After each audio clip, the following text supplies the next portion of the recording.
அனைவருக்கும் வணக்கம். மார்கழி மாதம் எல்லோரும் சிறப்பாக கோயிலுக்கு சென்று வழிபாடு செய்து கொண்டு இருக்கிறீர்கள். நானும் கோயிலுக்கு போயிட்டு தான் வந்தேன். நல்லா மனசுக்கு திருப்தியாக இருக்குது.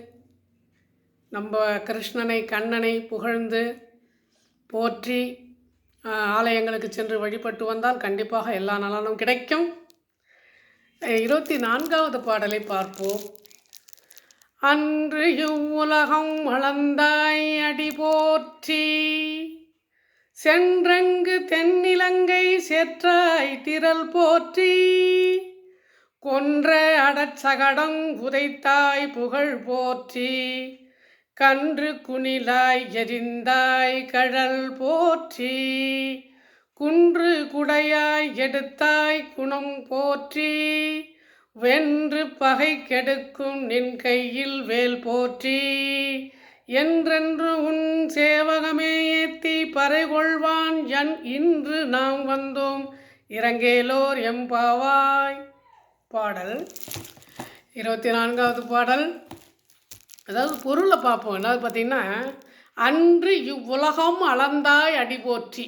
3 அடியால் இந்த உலகத்தை வாமன அவதாரம் எடுத்து மாபலி சக்கரவர்த்தி மன்னனிடத்திலே அந்த 3 அடி மண்ணை கேட்டு இந்த உலகத்தை 3 அடியாய் அளந்தவனே.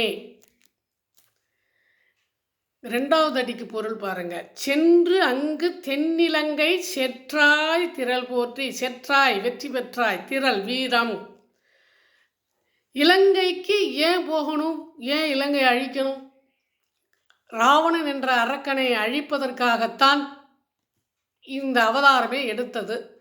காட்டுக்கு போன சீதையும் ராமனும் லட்சுமணனும் அவர்கள் வேலையை பார்த்து கொண்டிருக்கும் போது சூர்பனகையின் சூழ்வினையால் சீதை ராவணனால் கடத்தி சென்று இலங்கையில் அசோகவனத்தில் சிறை வைக்கப்படுகிறாள்.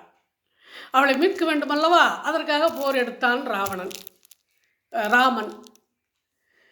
ராவணனை வதம் செய்தான். அதனால் அவனை போற்றுவோம் அப்படின்னு சொல்கிறாங்க. கொன்று அடச்சகடம் உதைத்தாய். சக்கர வடிவில் ஒரு அரக்கன் கிருஷ்ணனை கொல்றதுக்கு வரான். குழந்தையாக இருந்தபோது சக்கர வடிவில் ஒரு அசுரன் வரான். இது வந்திருப்பது சக்கரம் அல்ல, அசுரன்தான் என்று உணர்ந்து கொண்ட குழந்தை அந்த சக்கரத்தின் மீது ஏறி அமர்ந்து அந்த அரக்கனையும் வதம் செய்கிறது. கன்றுக்குட்டியாகவும் விளாமரமாகவும் வந்த 2 அரக்கர்கள் கன்றுக்குட்டியவே தடியாக கொண்டு விளாமரத்தில் ஓங்கு ஒரு அடி அடிக்க அந்த விளாமர அரக்கனும் கன்றுக்குட்டி அரக்கனும், அதாவது வத்சாசூரன் கபித்சாசூரன் 2 சூரன் இவர்கள் பெயர், அவர்களையும் வதம் செய்கிறான். அடுத்தது குன்று குடையாய் எடுத்தான். கோவர்த்தன மலை. இந்த கோவர்த்தன மலையை குடையாக பிடித்தவன். ஏன் குடையாக பிடிக்கணும்னா, அங்கே இருக்கக்கூடிய மக்கள் எல்லாம் கிருஷ்ணனை தெய்வமாக வழிபடுகிறார்கள். இந்த இந்திரனை யாரும் மதிப்பதில்லையாம். அதனால் இந்திரனுக்கு கோபம் வந்துவிட்டது. உடனடியாக அதிக மழையை கொடுத்து புயலை கொடுத்து வெள்ளம், எங்கு பார்த்தாலும் மக்கள் இருக்க இடமின்றி அவஸ்தைப்படுகிறார்கள். உடனடியாக கண்ணன் பார்த்தான். கோவர்த்தன மலையை குடையாக பிடித்தான். அங்கு வெள்ளம் வரவில்லை. எல்லோருக்கும் பாதுகாப்பாக இருந்தது. அதனால் மலையை குடையாக பிடித்தவனே போற்றி.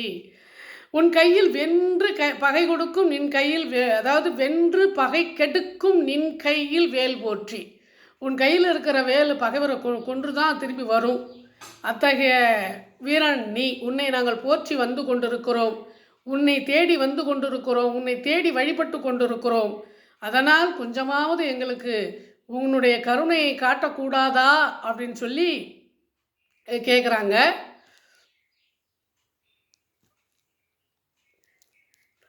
அதாவது பார்த்திங்கன்னா, இந்த பாடல் வந்து மிக முக்கியமான பாடல். ஏன்னா திருமால் சின்ன வயதில் வீரத்தை பற்றி ஆண்டாள் பாடுறாங்க. அந்த சின்ன வயது குழந்தைகளுக்கு இந்த பாடலை பாடி அவர்களுக்கு கண்ணன் செய்த வீரங்களை எல்லாம் சொன்னால் அவர்களுக்கும் வீரம் வரும் என்பது ஐதீகம். அதனால் இந்த பாடலை தினந்தோறும் பாடி குழந்தைகளுக்கு சொல்லிக் கொடுங்கள். கண்டிப்பாக கிருஷ்ணன் மாதிரி அவர்களும் வீரம் நிறைந்தவர்களாக வருவார்கள். மீண்டும் சந்திப்போம்.